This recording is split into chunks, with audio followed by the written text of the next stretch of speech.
Letters from Patriarch Yin Kuang, translated by Master Thích Thiên Tâm, Forrest Smith Editor. Letter 1. Turn afflictions into Bodhi. Since we last met, 6 years have gone by in a flash. During that time, not only have the snow and dew undergone change, the destiny of our nation has been profoundly transformed as well. The evanescence of life is truly something we all deeply mourn. I am pleased to learn from your letter that you have not neglected your Pure Land practice. However, you indicated that you are not at peace in body and mind.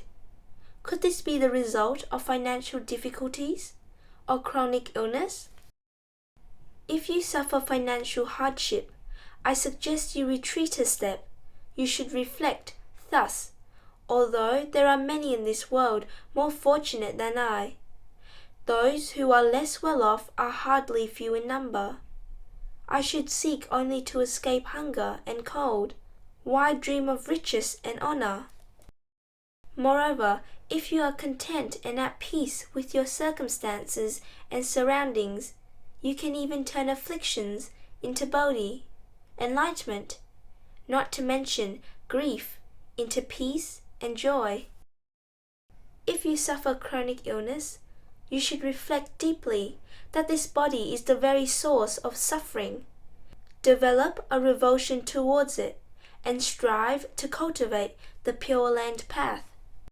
Determined to achieve rebirth in the land of ultimate bliss, the Buddhists view suffering as their teacher, thus achieving ultimate enlightenment. Likewise, you should consider illness as medicine to escape birth and death. You should realize that human beings are bound by all kinds of karmic afflictions. Without the sufferings of poverty and illness, they will, by nature, pursue the world of sight and sound, fame and profit, finding it difficult to let go. Who would then willingly turn around to watch and ponder the state of perdition to come? The sage Mencius once said, "Those who will be entrusted with great tasks should first endure hardship both in body and mind, suffering hunger and destitution, or failure in their undertakings. Only then will they be able to forge their character, develop patience and endurance, and attain outstanding abilities beyond the ken of the multitudes." Therefore, you should realize that human character is usually forged in adversity. If adversity cannot be avoided, you should remain at peace and practice forbearance. Moreover, in speaking of great tasks, the sage Mencius was referring merely to mundane undertakings. Even so, enduring hardship is necessary for success. How much more so when lowly beings such as ourselves undertake the great dual task of achieving Buddhahood and rescuing sentient beings. If you are not tested to a certain extent by financial hardship and disease, your worldly delusions will know no bounds, and your Pure Land practice will be difficult to perfect. With your mind mirror clouded, you will revolve for many eons in the evil realms, not knowing when you will ever achieve liberation. The ancients have said, "If it were not for a period of penetrating cold, the plum blossom could never develop its exquisite perfume." This is the meaning of what I said earlier. You should persevere in reciting the Buddha's name to eradicate past karma swiftly and avoid developing a mind of afflictions, resenting the heavens, blaming your fellow beings, considering the law of cause and effect as a fairy tale, and rejecting the Buddhas and their teachings as ineffective. You should know that from time immemorial we have all created immeasurable evil karma. As the Avatamsaka Sutra states, If evil karma had physical form, the empty space of the 10 directions could not contain it. Thus, how can haphazard, intermittent cultivation possibly annihilate all afflictions and obstructions? Shakyamuni Buddha and Amitabha Buddha, out of compassion for sentient beings who lack the strength to rid themselves of evil karma, specifically taught the method of relying on the Buddha's power to take their residual karma along to the Pure Land. Such compassionate action is all-encompassing. Even our obligations to the heavens or to our parents cannot be compared to it, not even on a scale of 10,000 to 1. Therefore, you should engage in earnest repentance, seeking the Buddha's assistance in eradicating past karma and achieving peace and tranquility of body and mind. If illness and suffering become unbearable, in addition to reciting the Buddha's name morning and night, and dedicating the merits towards rebirth in the Pure Land, you should call wholeheartedly upon the Bodhisattva Guan Yin, Avalokiteshvara. With her silent vows to rescue sentient beings, the Bodhisattva appears throughout the worlds of the 10 directions. If in time of crisis, a person can keep reciting her name and revere her, she will respond according to the circumstances, enabling him to escape suffering and achieve happiness.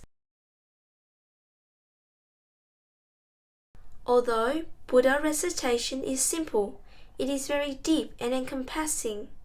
The most important thing is to be utterly sincere and earnest, for only then will your thoughts merge with those of Amitabha Buddha, and will you reap true benefits in this very life.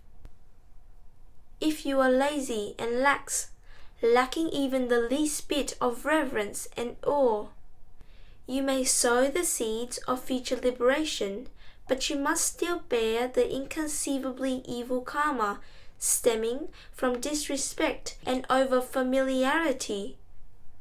Even if, thanks to residual merits, you escape the evil realms and are reborn in the celestial or human realms, you will still find it difficult to join the ocean-wide Lotus Assembly. Nowadays, there are quite a number of scholars who study Buddhism. However, almost all of them simply read the words of the sutras and commentaries, seeking arguments and rationalizations to prove that they are versed in the Dharma. Those with the sincerity and devotion to cultivate according to the Dharma are few indeed. I have always said that to reap the real benefit of the Dharma, you should approach it with a truly reverent mind. 1/10 of reverence and devotion annihilates 1/10 of afflictions and evil karma, and increases merit and wisdom by 1/10. And this applies to 2/10, 3/10, or total reverence and devotion. Conversely, the more lax and disrespectful you are, the more obstructions and evil karma you develop, resulting in a corresponding decrease in merit and wisdom. How sad it is!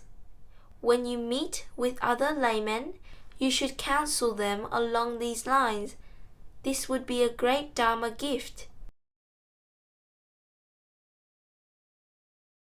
If you can penetrate the profound, subtle meaning of the Pure Land method, so much the better.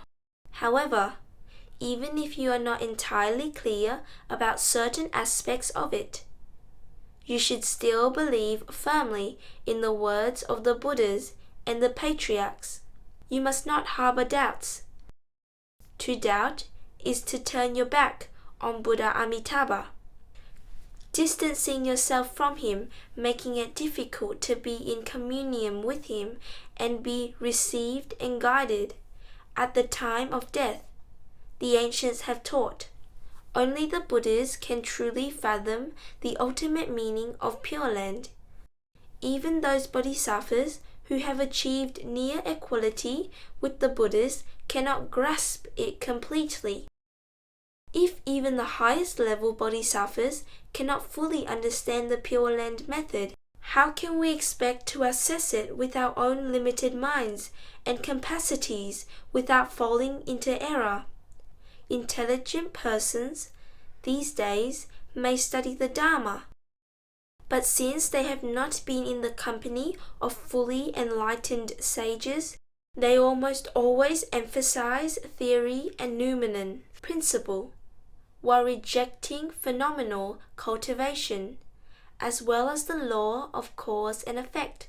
Little do they realize that without phenomenal cultivation and belief in cause and effect, theory and noumenon cease to exist. There are also certain individuals of great talent and abilities, whose writings can astound the gods.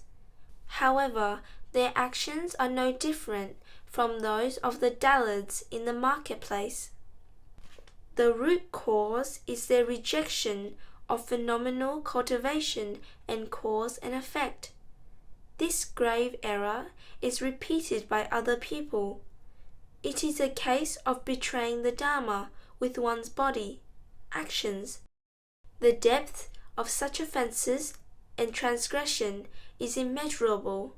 Witnessing this, those endowed with profound wisdom can only sigh in pity and compassion. An elder master once said, "Those who skillfully discourse on mind and self-nature surely can never reject cause and effect. Those who believe deeply in cause and effect naturally understand the mind and self-nature in depth. This is a natural development." The Master's words are a truth that has withstood the test of time, a needle pricking the heads of those with delusive wisdom. Last autumn, during your esteemed brother's visit to Pu-To Mountain, I brought up these sincerer, respectful points. However, I wonder whether he has taken them as the sincerer, earnest words they were meant to be.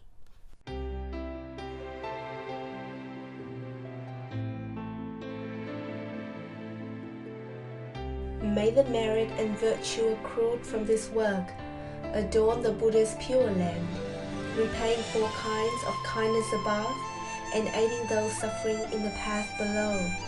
May those who see and hear of this all bring forth the resolve for Bodhi, and when this retribution body is over, be born together in the land of ultimate bliss. Namo Amitabha Buddha.